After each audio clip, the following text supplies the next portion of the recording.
La única amenaza al dominio del hombre sobre la naturaleza son los virus. Eso lo dijo Joshua Leberger, Premio Nobel de Medicina el año 1958. Y de los virus, esos microorganismos que han matado más personas que todas las guerras de la humanidad sumadas, es que vamos a hablar en nuestro programa de hoy. Lo haremos a través de un viaje a la selva africana, a sofisticados laboratorios en que se investigan las 4.000 y tantas variedades conocidas hasta el momento. Conoceremos al primer ser humano que es inmune al SIDA y también nos informaremos respecto a cómo estos mismos virus, gracias a la ciencia, puede que en el siglo XXI ayuden a sanar enfermedades consideradas hasta hoy incurables. Ahora, el hecho de que esté aquí en Pargua, al lado del Canal del Chacao, no es por accidente. Vamos a narrar una historia que demuestra que las posibilidades de contagio no están ajenas a nuestra vida cotidiana, ni son cosa de lugares remotos y exóticos.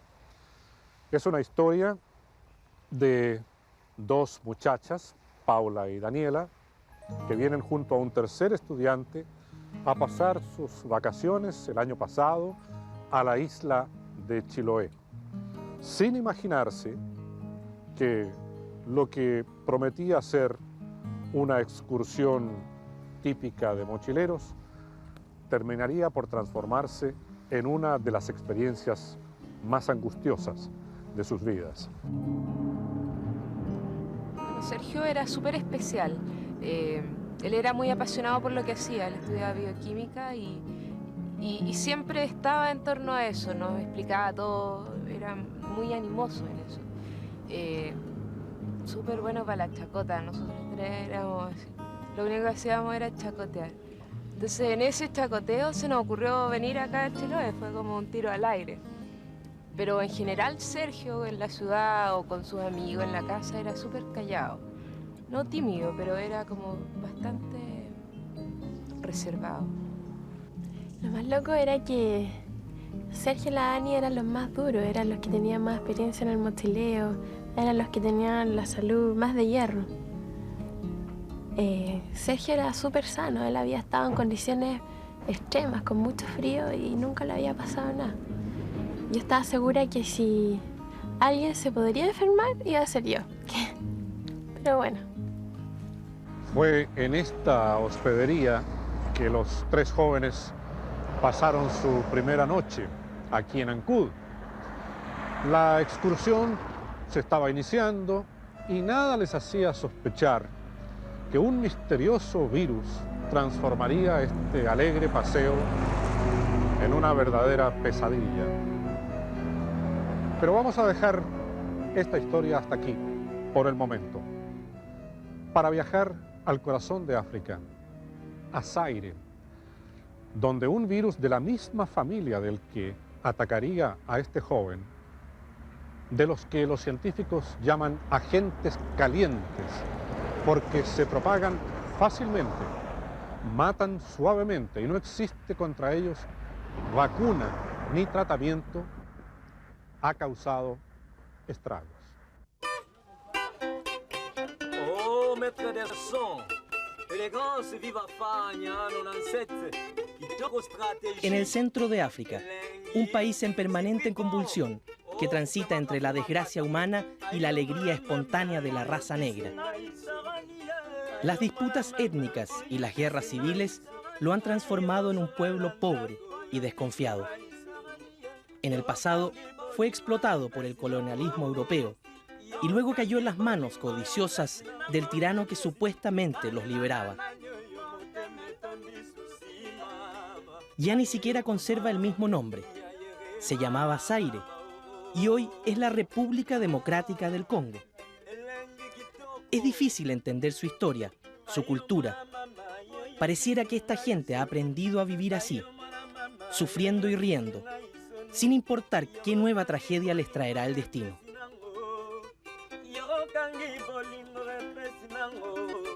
En 1976, un misterioso virus emergió de la selva, provocando 2 grandes epidemias en Sudán y en Zaire. El resultado final fueron 600 personas muertas. Hace exactamente 2 años, en mayo del 95, el mismo virus volvió a emerger, pero en este pueblito llamado Kikwit, en Zaire. El resultado final fueron 350 víctimas.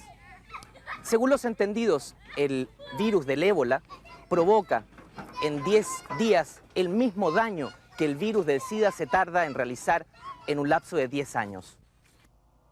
El ébola pertenece a la familia de los virus hemorrágicos.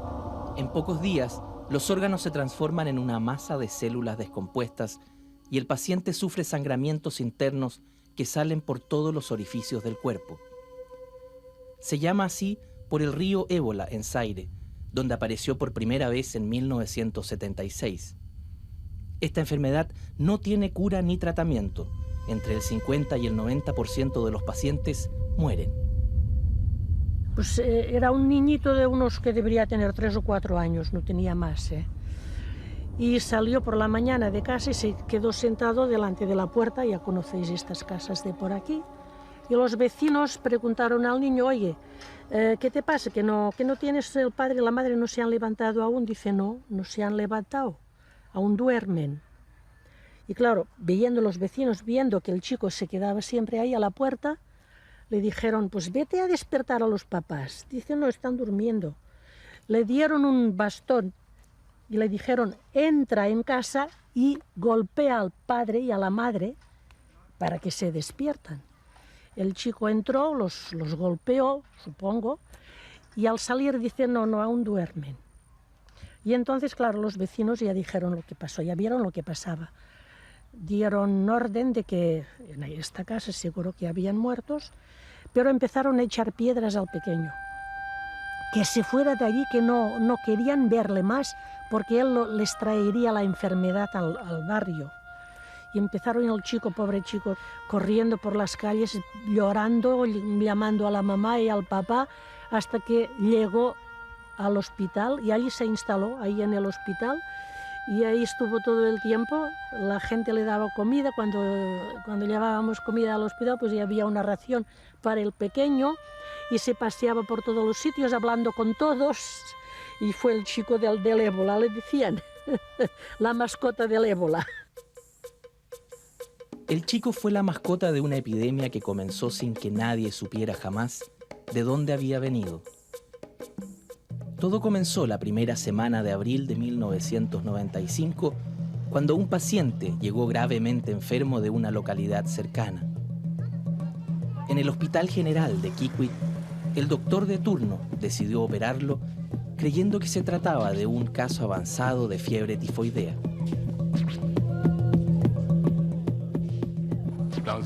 Presentó un cuadro de hemorragia que no paraba y una decena de días después, 2 semanas después, nos dimos cuenta que el personal que estuvo en contacto con ese enfermo, contacto imprudente, comenzaron a tener fiebre.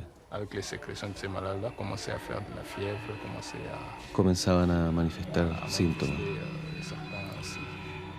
En el pabellón, los enfermeros, sin guantes, habían tocado al paciente, su sangre, la orina o algún otro fluido de su cuerpo. Los enfermeros se infectaron, enfermaron y fueron atendidos por sus esposas. Día a día el hospital comenzó a llenarse de pacientes que presentaban los mismos síntomas.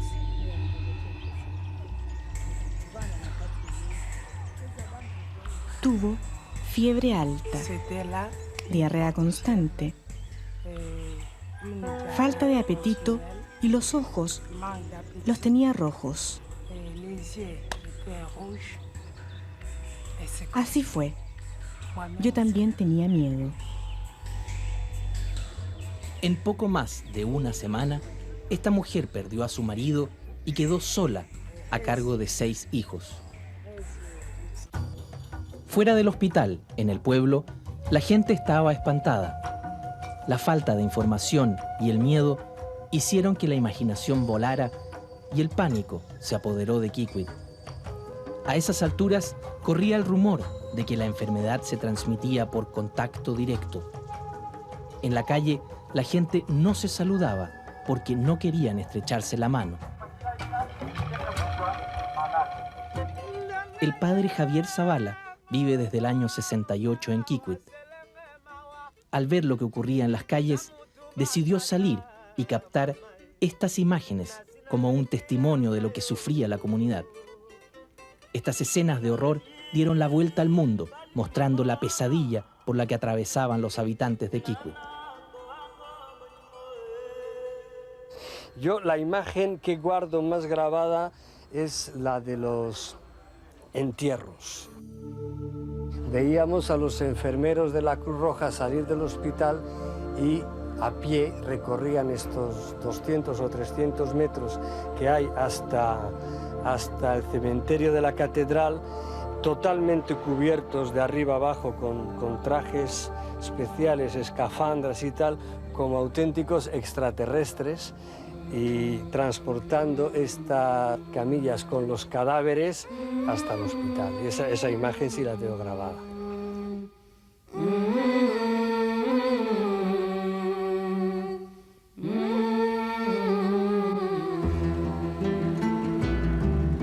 Honoré, el párroco de Kikwit, nacido, criado y conocido por todos los habitantes del pueblo.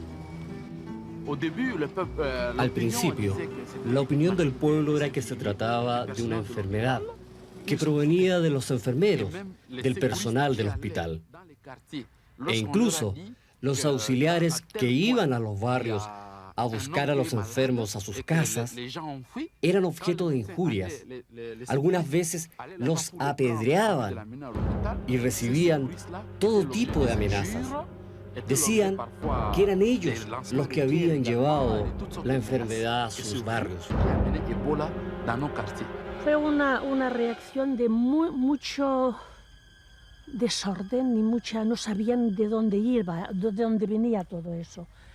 Y entonces, claro, lo que tienen más profundo es la cuestión de los malos espíritus que se comunican de familia a familia. Y entonces muchos dijeron que era un mal espíritu, que venía de una cierta familia que vive a unos 6 kilómetros de aquí, y entonces esto se repandió así. Los primeros rumores que circularon por el pueblo hablaban de una maldición que habría caído sobre los doctores. En Kikwit, jóvenes desempleados arriesgan sus vidas en el tráfico de diamantes. La mayoría se los traga para engañar a los controles militares y así evitar que se los quiten. A quienes se les atascan en las tripas deben ser operados.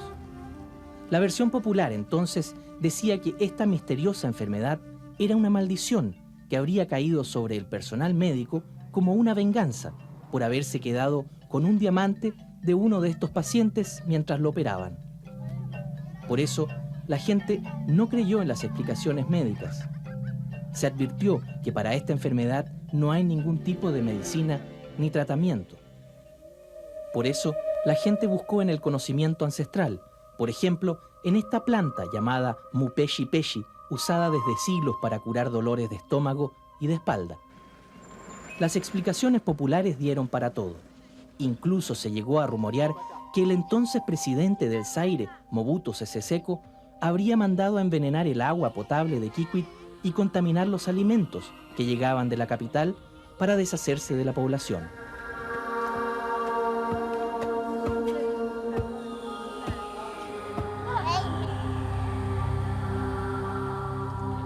Este es el río Kwilu, a un costado de la ciudad de Kikwit. Y estas son las embarcaciones que la gente usa para cruzar de un lado a otro en ambas orillas. Durante el brote de ébola del año 95, el pánico de las personas era tan grande que se negaban los boteros a cruzar a las personas de un lado a otro. Lo mismo sucedía con las embarcaciones grandes que usan este río como medio de transporte hacia ciudades más grandes. Aquí en el puerto de Kikwit, por el ébola, se negaban a parar a buscar pasajeros. Cuando salían con una camilla, con un muerto, ay, todos unos lloros, unos gritos, un desespero de la gente.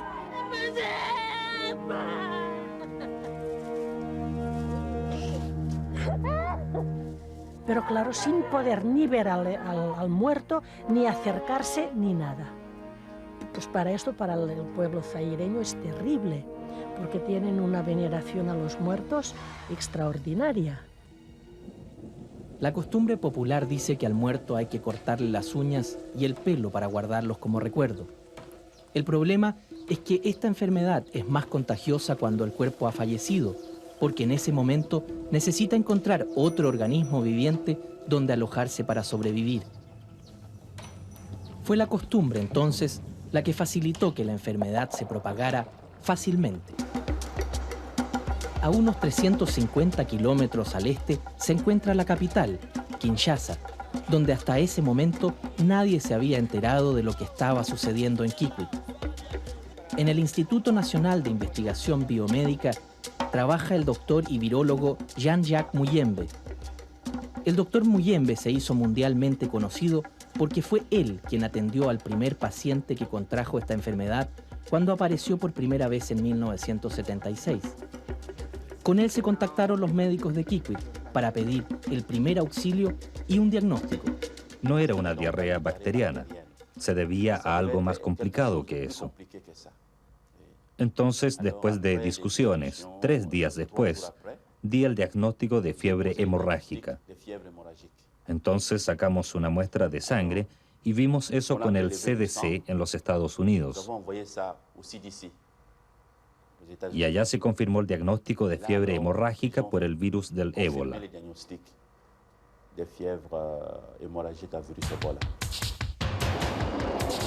Aquí en la ciudad de Atlanta se encuentra el Centro de Control y Prevención de Enfermedades, uno de los lugares más prestigiosos en el mundo en esta materia.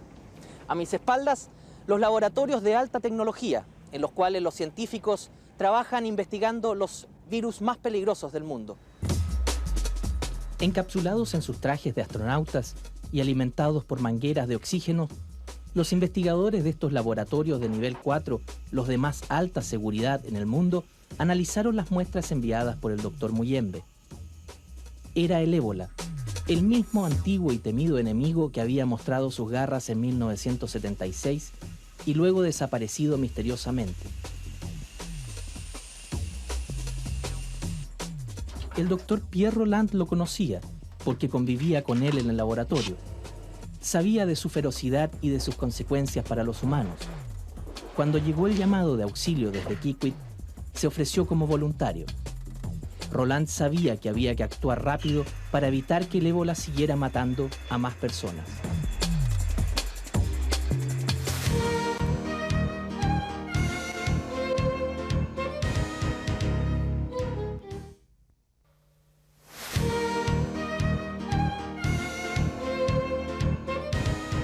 Antes de nuestra pausa, veíamos cómo una epidemia en Zaire había cobrado hasta ese momento un centenar de vidas.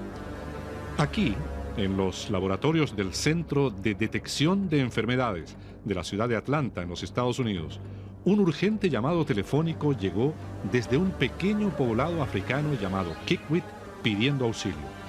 Los científicos comprobaron que se trataba del ébola, el enemigo número 1 entre los virus emergentes, e inmediatamente viajaron a prestar ayuda. El doctor Pierre Rolland, al enterarse, decidió unirse al equipo de especialistas responsables de acudir a cualquier parte del mundo si es necesario para detener este tipo de brotes epidémicos.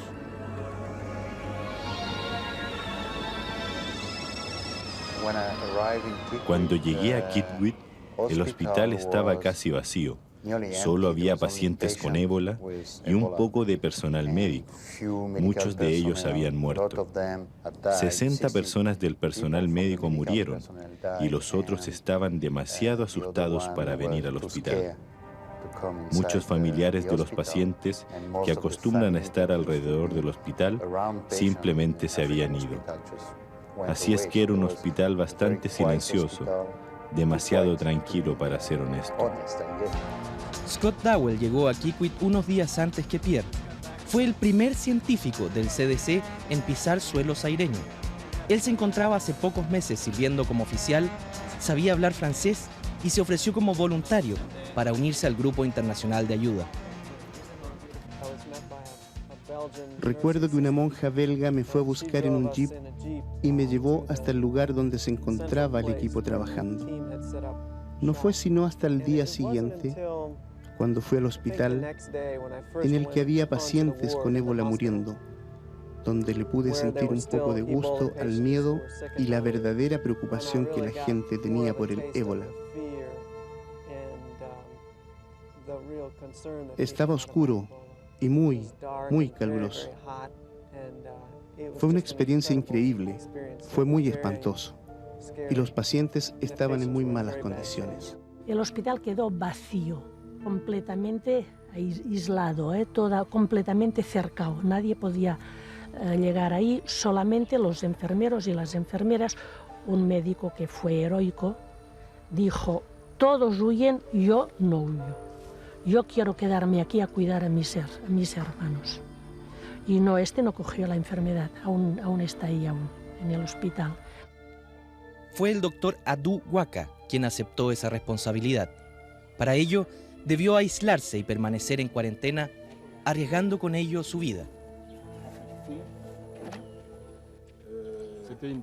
Fue una decisión que tomé en forma espontánea, porque consideré que los enfermos que se encontraban en un estado en el que necesitarían cuidados, socorro, asistencia, no se les debía abandonar. Pensamos que lo mejor era prestar servicio, cosas que se enmarca dentro de lo que es nuestra profesión. Los doctores y científicos extranjeros comenzaron a llegar. Inmediatamente se constituyó un equipo internacional de lucha. Ellos sabían que no tenían ningún tratamiento para los enfermos, pero sí tenían las herramientas como para detener la epidemia. El hospital se acordonó y un pabellón, el número 3, quedó aislado solo para los pacientes con ébola. Kikwit es un lugar pobre. El agua se busca en baldes y no existe electricidad. La ayuda extranjera no solo aportó la organización. Por primera vez, desde que había comenzado la epidemia, el personal del hospital contó con guantes, máscaras, antiparras, botas y trajes especiales para evitar el contagio al tocar a los enfermos o a los cadáveres.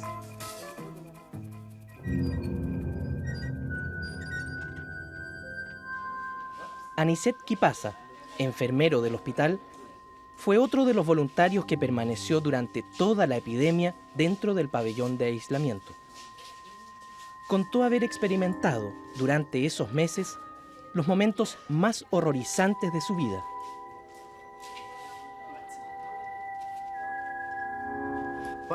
Sí, en esta sala durante la epidemia. Bueno, cuando los enfermos presentaban los síntomas, después de la fiebre y los vómitos, el enfermo llegaba a gemir de dolor y caía al suelo, se quitaba la ropa. Algunas veces había algunos que sangraban, otros tenían diarreas. Realmente, el que se encontrara cerca de aquí podría venir a morir. En el suelo se agitaban mucho. Había un equipo de saneamiento del cual yo era el responsable. Nosotros nos encargábamos de la preparación de los desinfectantes para tratar de desinfectar las casas y el hospital. Realizábamos la recogida de los enfermos que fallecían. Asegurábamos el transporte y el entierro de cada enfermo muerto con buenas condiciones de seguridad. Muchos se preguntan por qué algunos murieron tan fácilmente mientras otros sobrevivieron a pesar de haber tocado a los enfermos. Sí, ¿por qué no? Era mi marido. Con él tuve mi primer hijo, que ahora tiene 18 años. Cuando estuvo enfermo, no podía dejarlo solo. Lo toqué.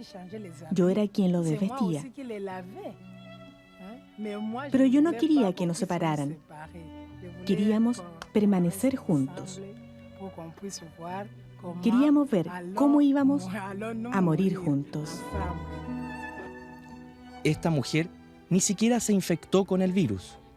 En cambio, Emari Mikolo, laboratorista del hospital, se infectó mientras asistía a un amigo enfermo que luego falleció. Nadie entiende cómo, ni por qué, Micolo sobrevivió. Estuvo a punto de morir, pero no obstante, él mismo reconoce que a pesar de haber pasado por ese calvario, después de la enfermedad, tuvo que enfrentar una situación aún peor: el rechazo y la soledad.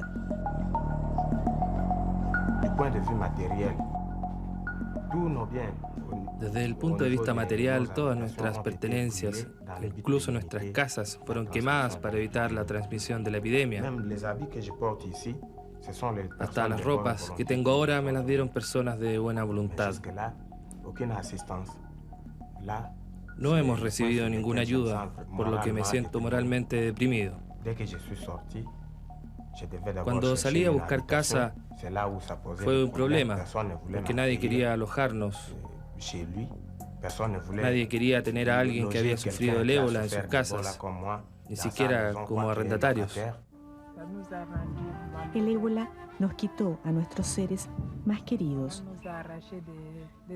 demasiado temprano. Demasiado temprano.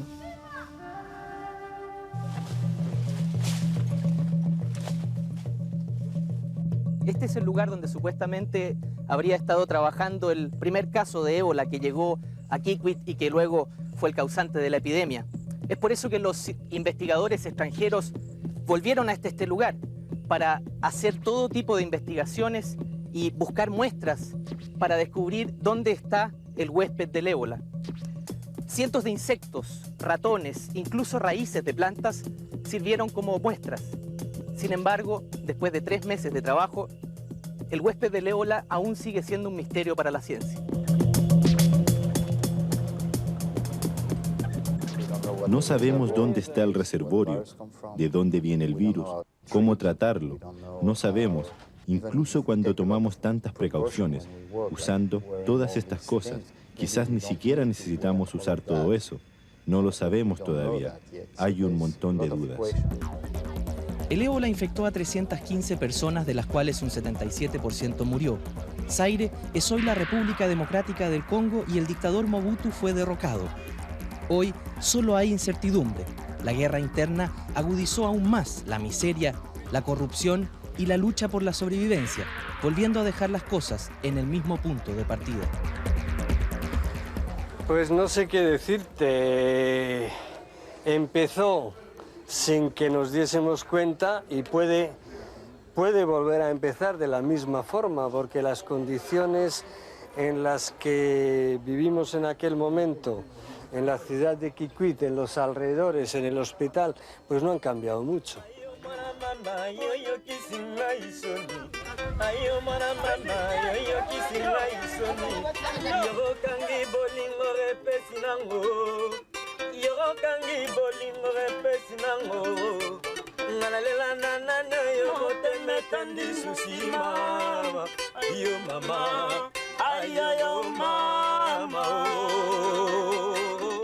Cuando uno tiene conocimiento de casos tan dolorosos como el que acabamos de narrar, tiende a pensar, bueno, Zaire con la pobreza y falta de recursos que veíamos.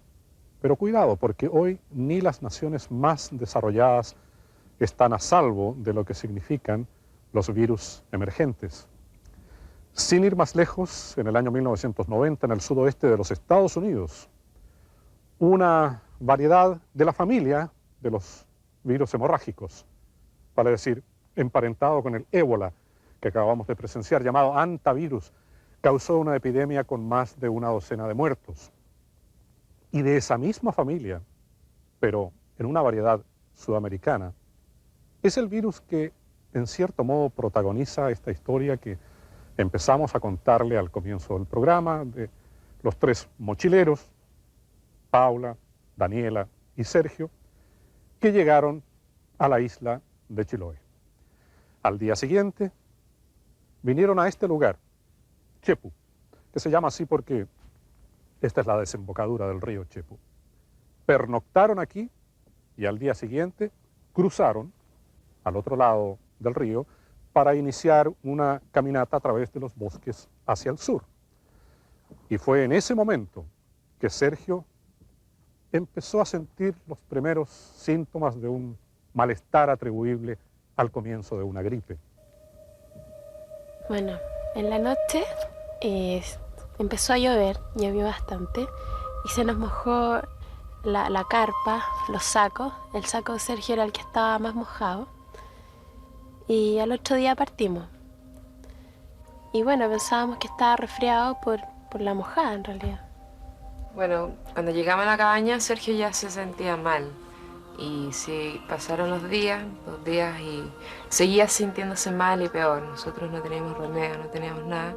Así que ahí decidimos que la Pauli fuera a buscar los caballos, y es que Sergio no podía caminar.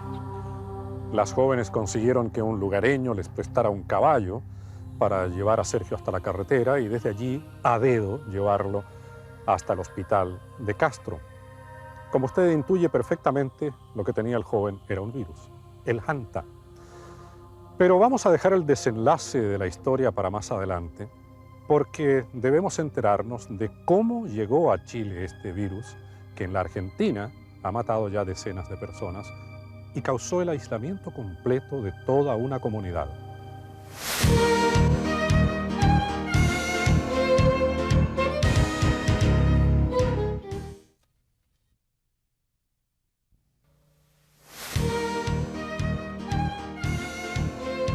Naturalmente que el Hanta es solo uno de los miles de virus que amenazan al hombre, pero hemos preferido concentrarnos en 2 o 3 para fines de este programa. Paula y Daniela llevaron a Sergio hasta el hospital de Castro, donde le pusieron una inyección, pensando que se trataba de un mal pasajero, y lo mandaron de vuelta a su casa. Pero al día siguiente el joven se sentía tan mal que las muchachas lo llevaron donde un médico privado. A esas alturas a él le resultaba imposible, por debilidad, caminar una cuadra completa. Cuando se le solicitaron algunos exámenes, las enfermeras que lo recibieron no vacilaron un instante en enviarlo a la unidad de tratamientos intensivos, a la UTI. A las 3 era la hora de visita. Entonces volvimos y cada uno lo vio por separado, estaba súper consciente, estaba todo conectado con oxígeno. Y nos fuimos y volvimos en la noche, cuando teníamos que llamar a la hermana para contarle que él estaba hospitalizado. Pasamos a verlo y nos hicieron entrar y nos dijeron que estaba muerto. A pesar de que pasaron muchos meses hasta que se supiera, la historia de Sergio Navarro fue la primera manifestación del Hanta en Chile. Pero a fines de octubre de 1996, como todos los años, en la pequeña localidad argentina de El Bolsón, el virus había reaparecido. Hasta ese momento ya iban 7 casos confirmados, todos muertos. El Hanta es un virus que habita en los roedores, quienes lo portan sin sufrir ningún tipo de enfermedad. Existen varias cepas, 4 o 5 en todo el mundo. La versión sudamericana es llamada Andes y produce un síndrome pulmonar. Es muy agresivo, no tiene vacunas ni tratamiento y un 60% de los que se infectan mueren. En Chile, las autoridades sanitarias no creían que este virus estuviera en los ratones del territorio nacional. Segundo Corral es un pueblo de unos 300 habitantes. Está en Chile, pero a tan solo unos pasos del Bolsón. Juan Carlos Müller es nacido y criado en el lugar. Un día comenzó a sentir síntomas de algo parecido a una gripe. De un día para otro nomás fue, porque un día domingo, el lunes ya amanecí con dolor de cabeza en la mañana. Ya no pude comer, me fui a la cama. Y ahí tuve 4 días en la cama. ¿Y cómo te sentías? Mal. Tenía fiebre, dolor de cabeza, vómito, diarrea. Estaba en la cama con fiebre y con dolor de cabeza horrible, que no se soportaba más, se volvía loco. ¿Y qué es lo que le pasaba? Transpiraba y gritaba. No había qué hacer. Arnoldo, hermano de Juan Carlos, fue a hablar a la radio para pedir ayuda. Quería sacarlo por avión a Puerto Montt, pero la lluvia no lo permitía. La única alternativa fue cruzar a Argentina hasta el hospital de El Bolsón. Juan Carlos tenía el virus del Hanta Él era el segundo caso que se infectaba con el virus en el pueblo. La otra paciente, Lucrecia Núñez, había sido hospitalizada un año antes en Puerto Montt. Juan Carlos fue atendido en el Bolsón y sobrevivió. Nadie supo en ese momento por qué razón. Rodrigo Vesperinas, el médico general de zona de la comuna de Cochamó, cada semana sube al avión Twin Otter de la Fuerza Aérea para hacer sus recorridos.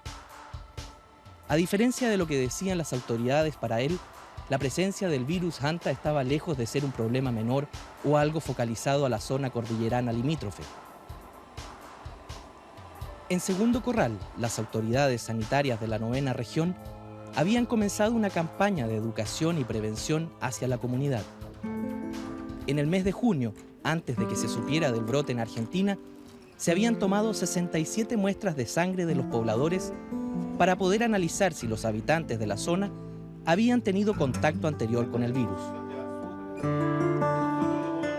Yo lo que espero, ¿cuál es lo que a mí me gustaría que pase?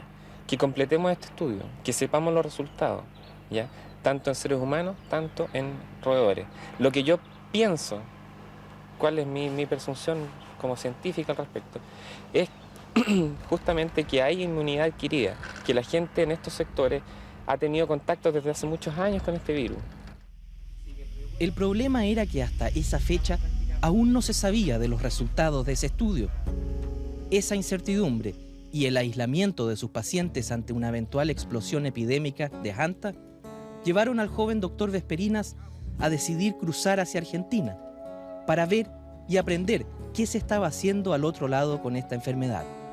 Rodrigo no creía que la cordillera fuera un obstáculo para el virus. Sospechaba que estaba en Chile, pero sabía que era muy difícil demostrarlo porque hasta ese momento no se diagnosticaban como Hanta. Era la primera vez que Rodrigo cruzaba al lado argentino. Era el primer contacto real entre ambos países y el tema se transformó en noticia, por lo menos en Argentina. Rodrigo solo había tenido un par de contactos telefónicos. Quería agradecerle personalmente a los doctores argentinos por el buen trato que habían tenido con su paciente, el enfermo que había sobrevivido al Hanta. Pero por sobre todas las cosas, quería saber contra qué enemigo estaba luchando.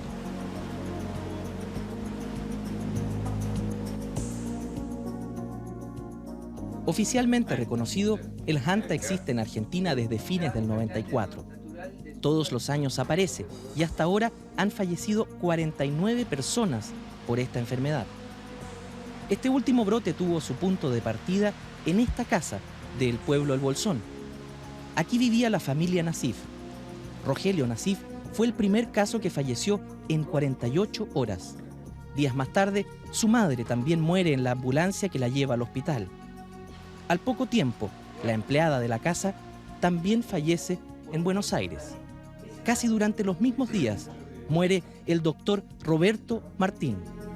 Personalmente creo que el caso del doctor Roberto Martín es el caso hito, el caso frontera. ¿Por qué? Porque la gente que había muerto anteriormente, para el imaginario popular de los que vivimos en esta localidad, eran los otros. La muerte de Roberto Martín nos permitió ponerle un rostro a la enfermedad. Se dice que el día del funeral del doctor Martín hubo más de 120 consultas en la sala de urgencia del hospital, todos consultando por los mismos síntomas. La gente, sin publicidad del local ni nada, la gente empezó a caer así, a buscar elementos de protección porque se corrió la noticia rápido de que había una casa de esto, que justo coincidió en ese momento, y bueno, la gente se empezó a llevar guantes, máscaras, barbijos. La población sabía, por años anteriores, que la enfermedad se contagia por la inhalación de aerosoles, producto de los orines, saliva o fecas del ratón, o por mordeduras y alimentos contaminados. Además, también se sabía que el virus es muy frágil, que muere con cualquier antiséptico y que es sensible al calor. Sin embargo, nada de eso pudo detener la histeria colectiva. Hay un fenómeno que es todo para hablarlo, un capítulo para expertos, no para mí, de lo que es el miedo a la muerte, ¿no? Y el miedo a lo desconocido. Hay gente que está emigrando de acá de la zona de Bolsón. Entonces todo eso, son aspectos muy complejos y largos, ¿no? Pero tan importantes, quizás hasta más importantes que el mismo virus, ¿no? De cómo reacciona el ser humano ante una enfermedad de este tipo. El Bolsón es un pueblo típicamente turístico.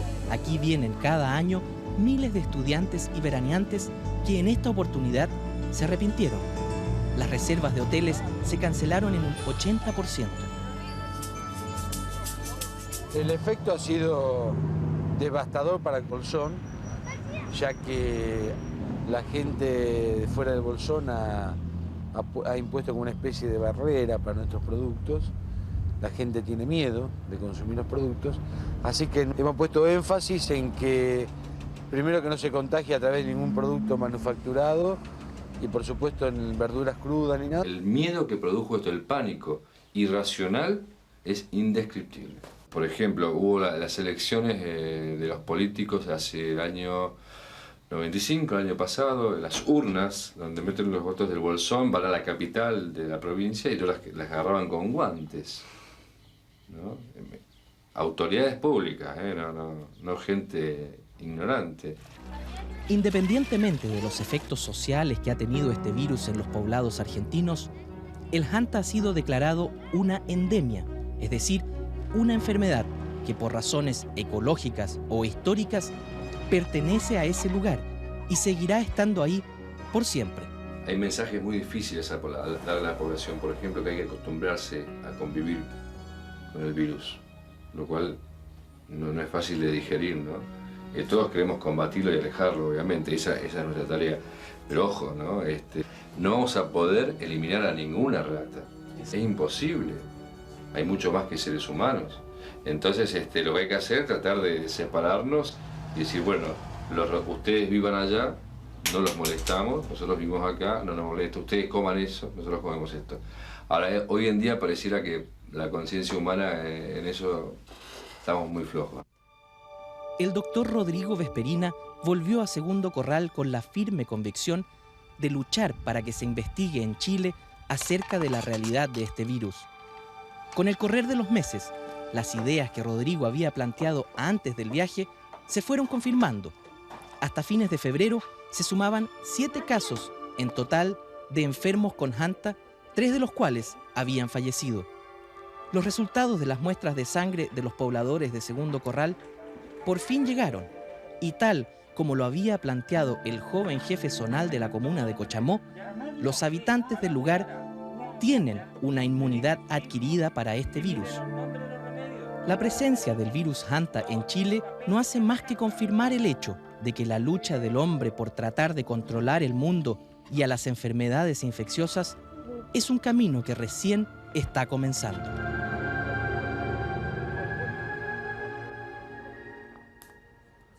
El caso del mochilero, el estudiante de bioquímica Sergio Navarro, es el primero de muerte por el virus Hanta conocido en Chile y comprobado por el Instituto Malbrand de Buenos Aires. No se sabe cómo ni cuándo se contagió. Se supone que al comer un trozo de carne vegetal que habría sido infectada por ratones. La carne la compramos en Santiago, en el mercado central. Era una carne de soya y venía embolsada, la abrimos recién acá.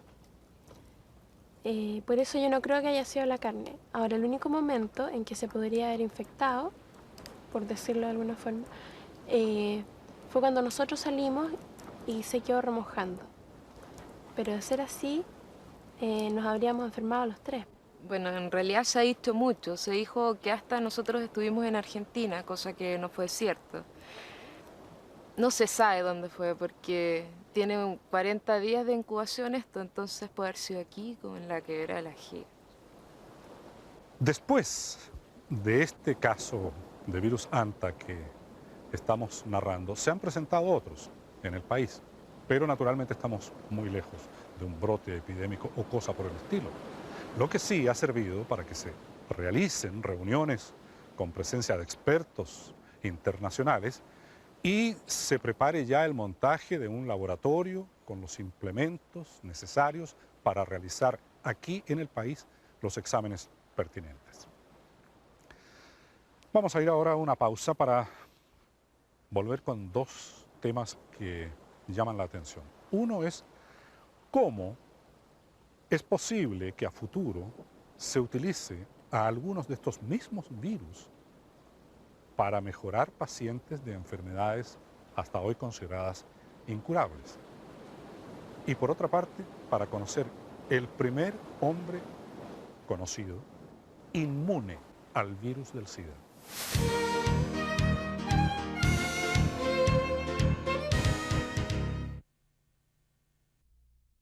Dos descubrimientos sorprendentes, relacionados entre sí y que verdaderamente parecen de ciencia ficción. Como todo en la vida, siempre hay otro lado de la moneda.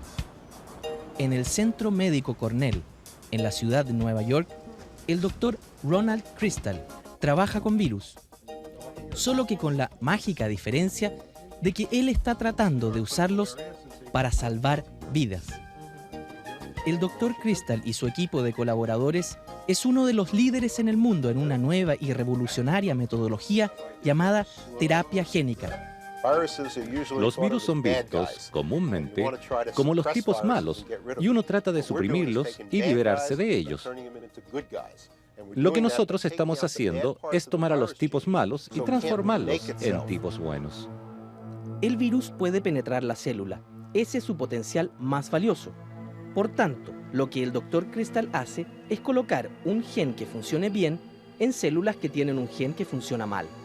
Así de simple, el virus actúa entonces como un transporte eficiente que lleva la información correcta hasta el interior de las células. En muchos aspectos aún está en etapa de laboratorio. No obstante, el equipo del doctor Crystal ya ha comenzado a experimentar en humanos. Por ejemplo, con la fibrosis cística hemos tenido éxito en transportar genes normales a los pulmones de personas enfermas. No podemos sanarlos en forma permanente, pero al menos sabemos que podemos curarlos por un periodo corto de tiempo. En estrategias de cáncer lo estamos usando para tratar la expansión del cáncer al colon que se ha propagado al hígado. En el caso del corazón, esperamos empezar estudios en humanos, probablemente el año que viene. La posibilidad de crear un clon o copia exacta de una persona es algo que ha abierto una gran polémica. A comienzos de este año, una copia idéntica de una oveja llamada Dolly y un par de monos hicieron saltar nuevamente los tapones del cuestionamiento ético en materia de investigación genética. Lo que usted pregunta es si al usar la terapia génica estamos jugando con la humanidad en términos de la evolución genética. La respuesta es no, porque lo que nosotros estamos haciendo es poner genes dentro de un paciente, lo cual no le permite traspasar este nuevo gen a sus hijos. Funciona solo curando al paciente. No estamos tratando de curar la humanidad o cambiar la especie humana. Este es un concepto muy importante. En términos técnicos, nosotros estamos poniendo genes en las células, no en el espermio o el óvulo. Nos mantenemos lejos de ellos. Esta información no puede ser traspasada a la información genética de sus hijos. Pienso que para quienes estamos trabajando en esto de la terapia génica, esto va a ser una revolución en medicina. En la medida que nos acerquemos al siglo XXI, pensamos que esta será el tipo de terapia para tratar las enfermedades humanas. Con esta terapia, el Dr. Crystal transforma al enemigo en un aliado. La gran pregunta que se abre es si esta terapia podría tomar a uno de los virus que más preocupa a la humanidad en estos tiempos, el virus del SIDA, y lograr transformarlo a él también en un aliado de la ciencia. Respecto al SIDA, está claro que algunas personas que se infectan con el virus nunca contraen la enfermedad. Para el mismo tipo de infección, algunas personas hacen una enfermedad devastadora y otras quedan protegidas. Si solo pudiéramos conocer a los que permanecen protegidos y saber por qué, podríamos ser capaces de tomar esto y aplicarlo en terapias para los demás. A muy pocas cuadras de donde trabaja el Dr. Crystal, en el corazón de Manhattan, vive Steve Krohn. Tiene 50 años, es homosexual Y según sus propias palabras, la lógica dice que debería estar muerto, producto del SIDA. Steve es precisamente la persona que el Dr. Crystal busca. Él es el primer ser humano al que se le ha descubierto la increíble característica de ser inmune al virus que ha provocado la plaga del siglo XX. Durante los últimos 15 años, Steve Krohn se había estado haciendo la misma pregunta que ha tenido a los científicos de cabeza. ¿Por qué un individuo, a pesar de haber sido pareja y haber tenido relaciones con alguien que ha muerto de SIDA, no se infecta con el virus? La pregunta de Steve comenzó a gestarse a partir de marzo de 1982, cuando su pareja, Jerry Green, falleció. Nos conocimos en Nueva York en 1979 y de ahí nos mudamos a Los Ángeles. Unos 2 años después, él se enfermó y murió en 15 meses a partir de entonces. Se enfermó de algo que parecía un resfrío, pero tenía sudores nocturnos, por lo que le llamaban fiebre de origen desconocido. No había un nombre para el SIDA. Según las estadísticas, Jerry Green fue el primer paciente en la ciudad de Los Ángeles y el 6º en Estados Unidos que oficialmente murió de algo que los doctores en ese entonces llamaron inmunodeficiencia relacionada con homosexuales. En un comienzo, Steve pensó que él seguiría la misma suerte. Sin embargo, pasó el tiempo y una y otra vez los exámenes arrojaban siempre el mismo resultado, negativo. Según la Organización Mundial de la Salud, el SIDA ha matado a más de 6 millones de personas y existen cerca de 16 millones de infectados en el mundo. A mediados del año pasado, el mundo científico dio 2 grandes pasos para ayudar a resolver el misterio del virus del SIDA. Un segundo conector, o puerta de entrada del virus en la célula, antes desconocido, y una droga que corta el proceso de reproducción del virus. Pero en agosto del año pasado, los doctores del Instituto de Investigación del SIDA, Aaron Diamond, daban a conocer un nuevo hallazgo que superaba en notoriedad al anterior. Habían encontrado a un hombre que, gracias a una mutación genética, es altamente resistente y prácticamente inmune a la infección del virus VIH-1, el principal causante del SIDA. En realidad es una adaptación, se llama un defecto genético, pero también es una adaptación que ocurre. Aquí está el virus, que tiene 2 patas como un enchufe. ¿Dónde está esta cosa? No puede entrar, porque la otra puerta de entrada está perdiendo 32 bits de información genética. Entonces, virtualmente no puede ser leído, porque esta cosa está buscando a uno que está funcionando bien, el que yo nunca he tenido. Esta otra parte está perdida, no puede conectarse, no puede entrar. Las muestras de sangre de Steve fueron expuestas a dosis 1000 veces más altas de lo que podría ser una infección normal, y aún así el virus no entraba. De acuerdo a las estadísticas entregadas por los científicos, solo 1 de cada 100 individuos blancos descendientes de europeos occidentales tiene 2 copias de este gen mutado. Se sabe de otro hombre que también vive en la ciudad de Nueva York que tiene esta misma resistencia al virus. Yo no soy responsable por esta característica mía. Esto ha sido entre mi padre, mi madre y Dios, y yo no he tenido nada que ver en esto. Yo no creé esas muestras de sangre. Y por el descubrimiento, yo no soy los científicos. Mi amigo Bill Paxton está día tras día trabajando con pequeñísimas partículas invisibles de sangre. Dios los bendiga. Si pueden hacerlo, que sepan hacerlo. Aparentemente, el vivir con este gen mutado no ha tenido ningún efecto nocivo en la salud de Steve. Se espera que pronto existirá un test que permita saber si una persona tiene esta alteración genética o no. También se piensa que a partir de este descubrimiento surja una posible cura para la enfermedad. Esta condición de Steve ha acaparado todo el interés de la prensa internacional, que ha comenzado a llamarlo el hombre que no puede agarrar el SIDA. Yo no me siento como Superman, no me siento todopoderoso. Yo no pedí eso de el hombre que no puede agarrar el SIDA. Es un poco sensacionalista.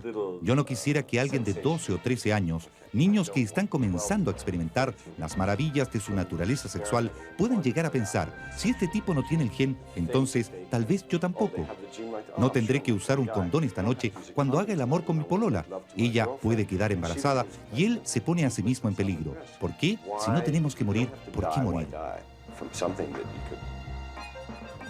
Los científicos han advertido que nadie debería cambiar su comportamiento sexual a raíz de este descubrimiento, dado que existen otras proteínas que sirven de puertas de entrada para el virus del SIDA que permanecen intactas, incluso en personas con 2 copias del gen alterado. Dicen que las investigaciones aún están en un periodo preliminar, por lo que todavía queda mucho camino por andar. No obstante, están esperanzados en que en un periodo corto de tiempo podrá estar al alcance del público un test que permita saber si uno es portador de 1 o 2 de estos genes mutados. No sé, me siento con mucha suerte, me siento agradecido. Pero, ¿cómo me siento? Esto me hace sentir un poco único y psicológicamente tuve que hacer algunos cambios para acomodarme a la idea de que, hey, no me voy a morir. De SIDA. Correcto, eso. ¿Seremos capaces algún día de dominar a estos agentes infecciosos? ¿O aparecerán virus aún más feroces que el ébola, el hanta o el SIDA? Hemos querido tocar solamente algunos aspectos de un tema que día a día sorprende a la ciencia con nuevas informaciones. Pero cuando se habla de los virus, hay una sensación predominante en el hombre, el temor. ¿Tendría razón entonces el premio Nobel cuando dijo: la única amenaza al dominio del hombre sobre la naturaleza está en los virus? Buenas noches.